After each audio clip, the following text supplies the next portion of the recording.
do you do? We're gonna butcher some movies for you, cause Kristy doesn't know movies. Hey, welcome to another episode of Kristy Doesn't Know Movies. How are you doing? I'm doing fantastic because last episode, when you were telling me that I didn't know my Matt Damon facts, apparently I do. Okay, so Matt Damon, he was born in 1970. That's where I'm getting that 70 number from. So there you go. And I said that he probably did like a movie for every year of his existence. And he's done 67 movies. So he's actually done more than one for every year of his existence, which is a lot of movies. And that's why Matt Damon is in a lot of movies. Well, so he's going to come up in the casting a lot. You made your point. Yeah. I guess you are a Damon dweeb. I'll take that. I'm a Matt Damon expert. Okay. All right, I believe it. Okay. You ready for some movies? Yep. Kristy, what do you think 1988's Die Hard is about? I believe the first one has Alan Rickman playing some German dude who is evil. All of my knowledge of Die Hard comes from Brooklyn Nine-Nine, by the way. I believe the janitor from Scrubs played a cop on it who had one line. It stars a middle-aged Harrison Ford who's just trying to have some goddamn peace and quiet for Christmas. And so he's sitting there and he's probably like ex-cop or something. Possibly current cop or current detective. Whatever. He's some sort of like police dude. And he can't have a nice Christmas alone because he gets called in. Somebody's like, yo, there's... Wait, no. I think he gets trapped in the building. Yeah, so he's trying to have a nice Christmas party, a work party. So he's in this nice building. He's frolicking around, and then some terrorists, German terrorists, try to take over the building. And they're like, we want you to stay here, yeah. And then so, that's Alan Rickman. That's my Alan Rickman impersonation. And so... Brutal. They have to stay there, yeah? And so everyone's being like held hostage, and then Harrison Ford has to work. He has to shimmy his way through the vents trying to get to the top of this building so that he can push Alan Rickman off of it. And so at one point he acquires a police horse. And he rides it up an escalator, gun in each hand, rides it up the elevator, not an escalator. That would be substantially harder for a horse to accomplish. I'm not quite sure a horse could balance on an escalator. No. I don't know how the horse got in the building, but I'm pretty sure I watched my dad watching the end of it once, and there was like a horse and like indoor fountain involved. So yeah, so he rides this horse up, has like a shootout over this fountain with all the bad German dudes, most of whom have shaved heads. I'm pretty sure one has like a nasty ponytail.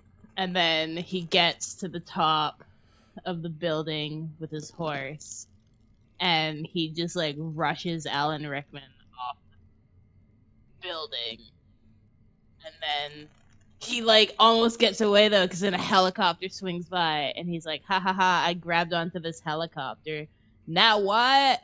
And then the guy just like probably shoots him like in the arm or something, because like it's still a Christmas movie, so you can't have someone shoot Alan Rickman in the face for a Christmas movie.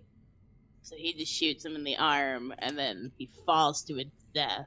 So So would you he would you feels be in the less camp? guilt.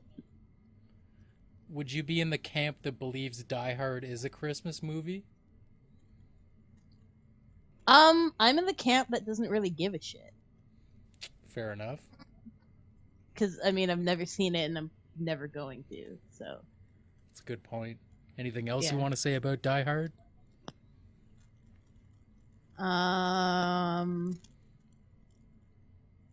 Nope. I think I'm pretty good. There's a girl in it, probably. The girl is in the helicopter. I don't know who she is, but she's probably got a perm. All right. Moving right along. All right. Our last movie of the episode. What do you think 1993's Jurassic Park is about? Will this one count because I've seen Jurassic World, and I'm pretty sure every one of those movies has the same plot? No, it doesn't count. You can go on it. All right. Scientists, for some reason, they're like, hey, you know what would be fun? Bring back murderous goddamn dinosaurs. And so this one company that's basically like Disney was like, yeah, that's great. We're going to give you some of our billions of dollars that we made off the shitty movie that was Endgame.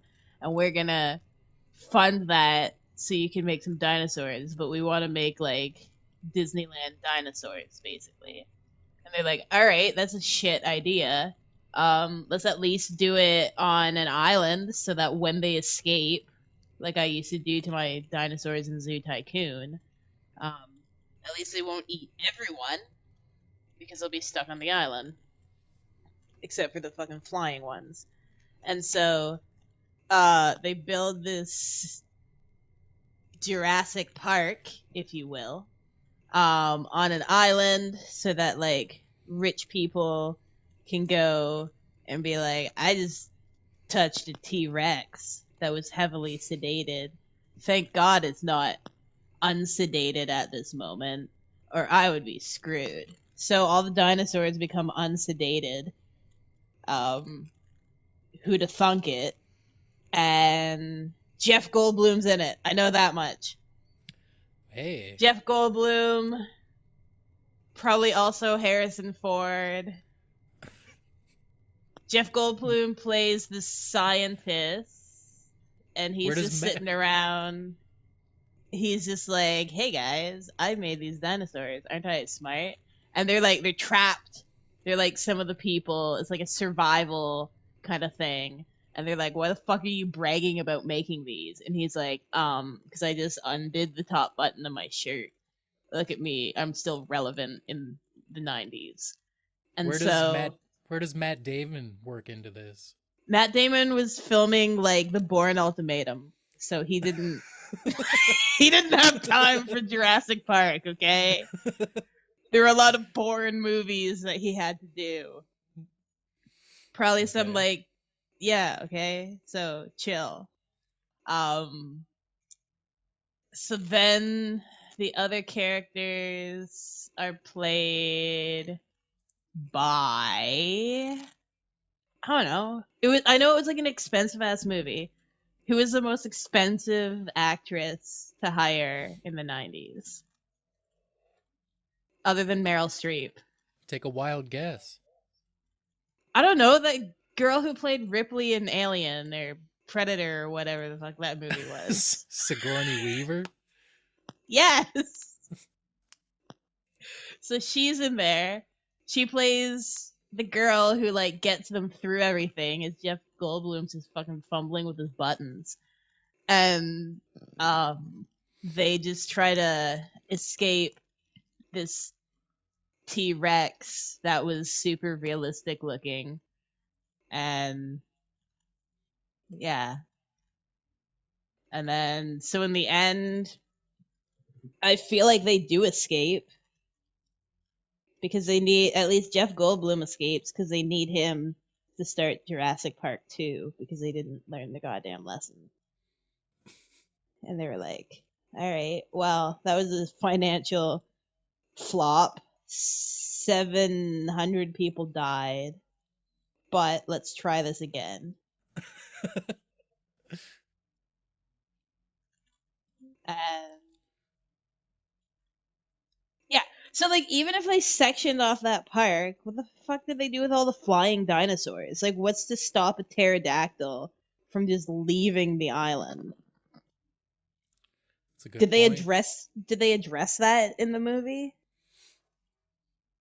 Not to my knowledge.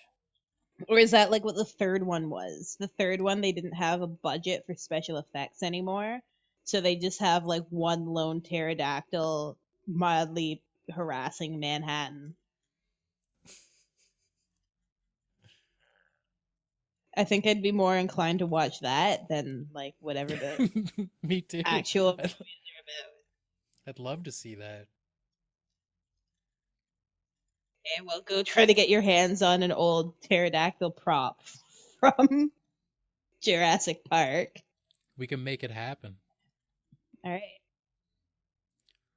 Sounds like a plan, Any Stan. anything else you want to add? If Matt Damon was in it, it would have been better. I agree. Couldn't agree more. All right. And that's that. All right. Thanks for listening, folks.